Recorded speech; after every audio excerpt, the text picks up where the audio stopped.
Hello, I am Cadet Wendell Haukulan. For today's video, I'm explaining how to read a report chain actual position during anchorage. There are two important factors you need to measure every time you need to report the position of the anchor. These are the direction of the anchor chain and of course the chain stay. So let's start with the anchor chain direction. The direction of the chain is measured in two different ways. We have the clock format and the cardinal points. In clock format,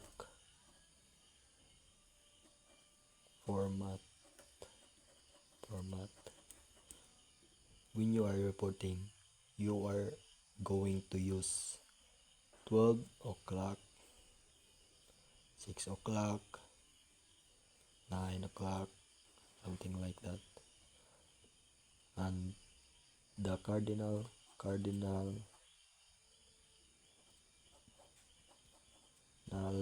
points, you're going to use north, south, southwest, northeast, something like that.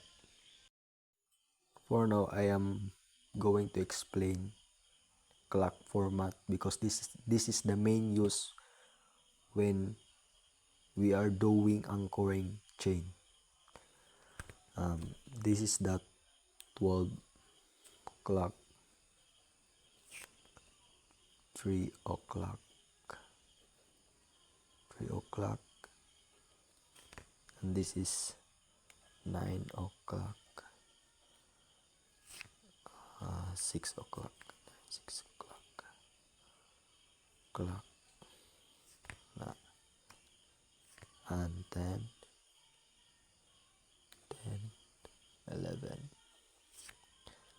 and 1 and 2, and 4 and 5, 7 and 8, like that. Let's say we drop anchor here,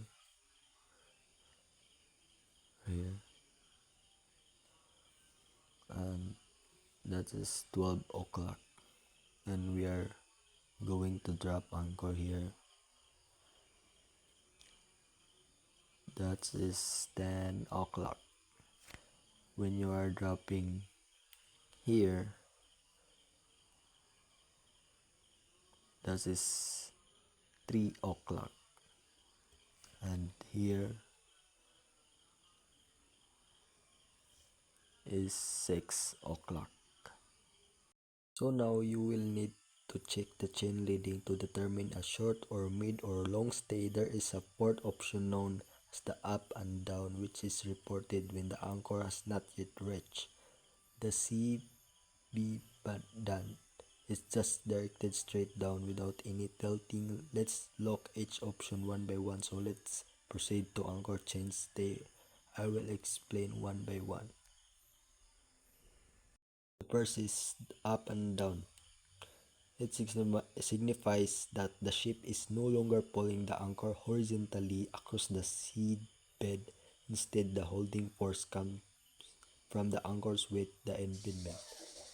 With the chain laid flat on the bottom, this condition represents a stable anchor hold, contrasting with long stay where the chain is pulled horizontally and increases the risk of the anchor dragging. This is up and down. And the second is short stay. It's when a vessel anchor cable is taut and leads down to the anchor at steep angle, indicating the anchor is close to the ship's sides and not overextended. That is the short stay. And the third is medium stay. And third is anchor medium stay. It refers to a specific state of the anchor chain where it is leading out from the bow at a moderately extended length, indicating that the anchor has dug into the seabed and is holding the vessel. But the vessel is not yet moving forward enough for the chain to become short stay. or up and down. That is the medium stay. Last is long stay. It describes the taut anchor cable leading from the ship's bow down to the anchor on the seabed at shallow near horizontal angle na indicating a significant portion of the cable has been deployed for a semi-permanent stay or long duration anchorage. And that's all.